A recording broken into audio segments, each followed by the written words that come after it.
Olá, boa tarde. O Jornal da Câmara edição especial já está no ar. Neste momento acontece uma sessão plenária virtual da Câmara Municipal de São Paulo.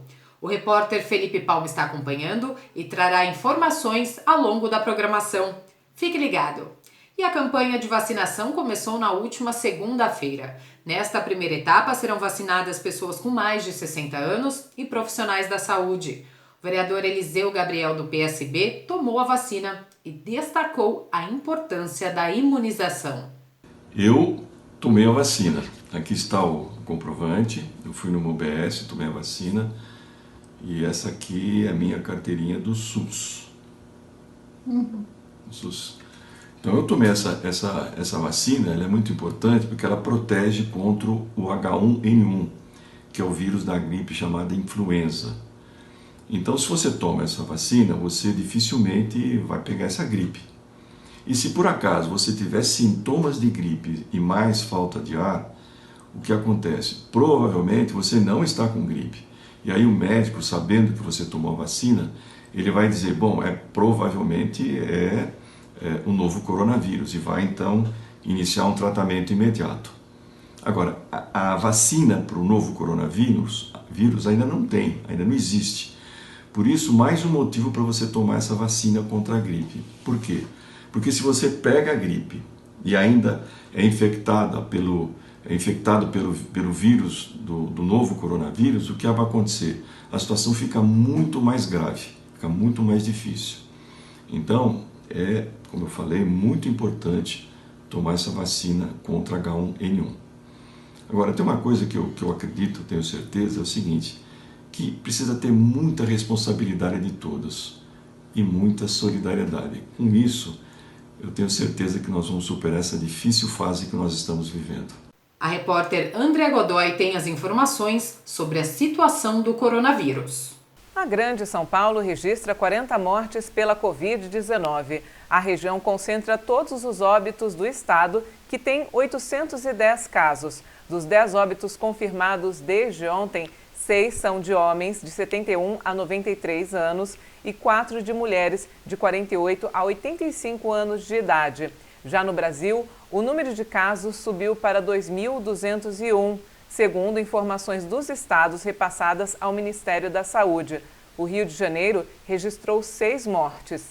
Segundo o secretário executivo do Ministério da Saúde, João Gabardo, o índice de evolução da contaminação dos demais países tem sido de 33% por dia, mas o Brasil tem ficado abaixo desta média. Ontem, a ANEEL, Agência Nacional de Energia Elétrica, proibiu o corte de inadimplentes da pandemia por um período de 90 dias, a pedido do governo de São Paulo. Os Estados Unidos podem se tornar o novo epicentro global do coronavírus. Já são mais de 42 mil infectados no país. O estado de Nova York é o mais afetado, com mais de 25 mil casos da doença. Nós estamos em contato com Elisa Ribeiro, que mora em Buffalo, no estado de Nova York, e conta um pouco sobre como está sendo o dia a dia por lá. Olá, meu nome é Elisa, eu falo aqui de Buffalo, no estado de Nova York, nos Estados Unidos, e eu queria falar para vocês como que tá a situação aqui. Eu já trabalhava de estilo home office, né, trabalhando de casa, mas com essa situação do coronavírus, minhas horas foram reduzidas, porque a empresa que eu trabalho, ela fornece diretamente produtos para o zoológico, museu, parques temáticos. Então, consequentemente, esses lugares fechados, nossos pedidos foram cancelados ou então estão aguardando até ter uma ideia de como que a situação ficará nos próximos dias. Então, consequentemente, meus horários de trabalho estão reduzidos. Meu esposo, ele é professor substituto de música, então realmente está sem trabalho no momento. Ele também é professor particular, então alguns alunos concordaram de ter aula via Skype, FaceTime, então isso é uma das coisas que ele tá fazendo em casa. De restante, nosso dia é basicamente, né, depois que acabou aquele horarinho ali de trabalho, fica em casa, dorme, come, dorme, joga, assiste Netflix. Eu, como tenho professor de música em casa, resolvi aprender a tocar trombone, mas é basicamente isso mesmo. No geral, assim, da nossa família, eu sei que meu cunhado e meu sogro, ambos na área de engenharia, estão trabalhando de casa. Eu tenho outros 2 cunhados que estavam na faculdade, um aqui no estado de Nova York, o outro no estado de Ohio. E ontem mesmo, meu esposo foi juntamente com meu cunhado já pegar todas as coisas dele na faculdade ali de Ohio, porque eles receberam que a ordem, né, de que até o final do semestre, pelo menos, eles não voltam para a faculdade. Então, desde o dia 22, o governo pediu que tudo que não fosse essencial, que fosse fechado. Com isso, muitas pessoas perderam os seus empregos. Eu sei que o governo de Nova York, eles darão uma ajuda de $1.000 para quem é cidadão. É claro que tem um certo requerimento, né? Não podemos pensar que, vou lá e vou aplicar e vou ganhar esses $1.000. Não, tem um certo requerimento que você precisa preencher ali. Mas pelo menos é uma ajuda, né? Pra dar uma respirada, que com certeza é um momento de muito desespero, angústia, ansiedade para muita gente. Outra coisa também, alguns cartões de crédito, empresas que fazem financiamento, eles estão retirando por 1-2 meses as taxas de juros, né? Porque eles estão entendendo a situação do país no momento, de que muita gente não vai ter condição de fazer esses pagamentos esse mês, no próximo mês. O governo daqui da onde eu moro, que é Erie County, eles estão postando informações a respeito do vírus, realmente trazendo informação para a comunidade. Então acho que é muito importante também. Vou mostrar aqui para vocês como que é o site. Então aqui, né, dia 23 de março, 4h17 da tarde, esse daqui é o website, né, da região que eu moro. Então eles estão colocando todas as informações aqui certinho. Dá pra ver exatamente as cidades, né, e quantos casos que foram confirmados. Eu espero que eu tenha ajudado vocês, trazendo um pouco de informação aqui dos Estados Unidos. Espero que todo mundo fique bem, em paz, e não saiam de casa, a não ser que seja para o essencial, tá bom? Um beijo, tchau! Metade dos estudantes do mundo estão sem aulas devido à pandemia do novo coronavírus. Os dados são da Organização das Nações Unidas para a Educação, a Ciência e a Cultura. Cerca de 102 países aderiram à medida que visa o isolamento. Esse novo panorama tem levado os estabelecimentos escolares a adaptar a aprendizagem desses alunos. Confira! Olá, em tempos de restrição, onde as pessoas não podem circular, a vida dos estudantes também mudou.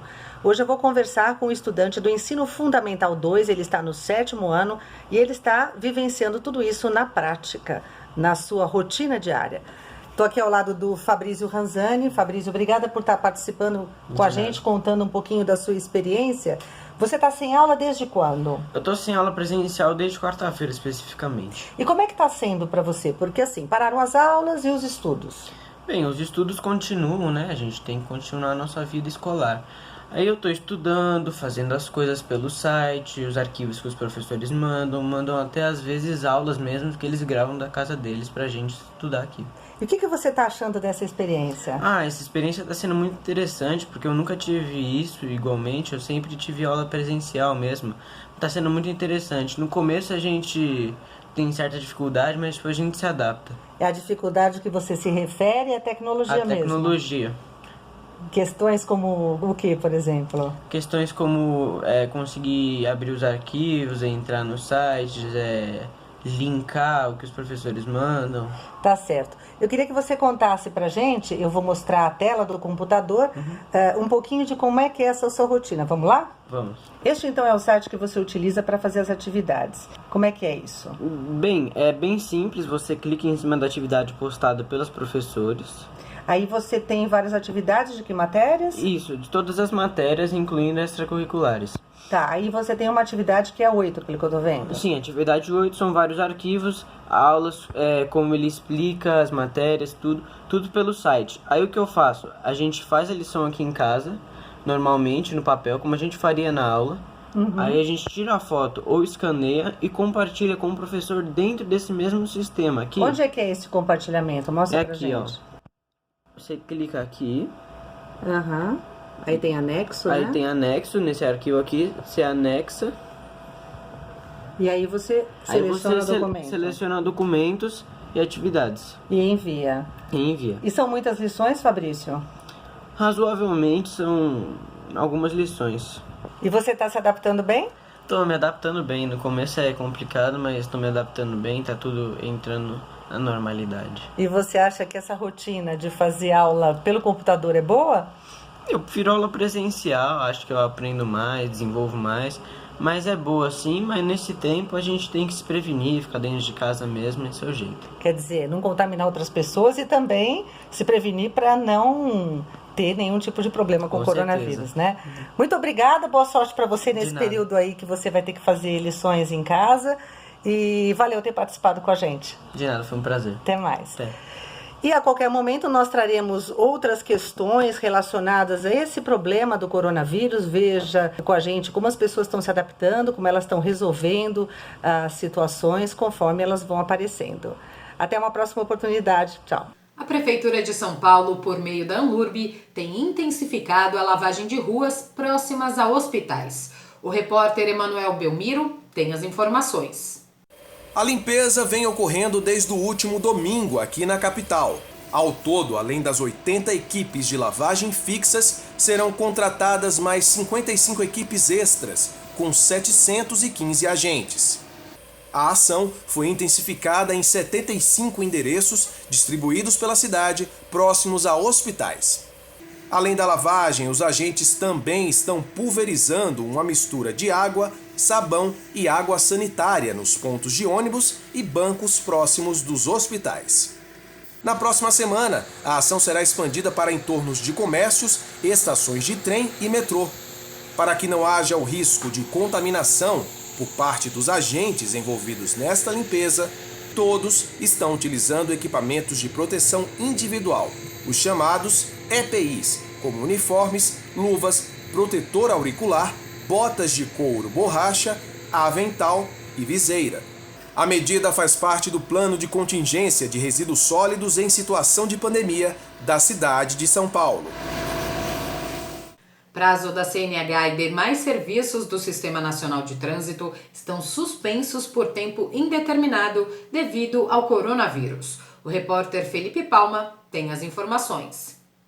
A deliberação do governo federal amplia e interrompe prazos e processos, permitindo, por exemplo, que motoristas com a CNH vencida desde 19 de fevereiro deste ano possam assim dirigir normalmente.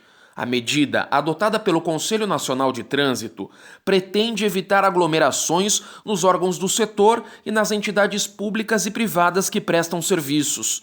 Segundo o CONTRAN, a medida vai ajudar caminhoneiros e motoristas profissionais. Os prazos ainda são aplicados para a permissão de dirigir, a CNH provisória e para a expedição do certificado de registro de veículo, isso no caso de transferência.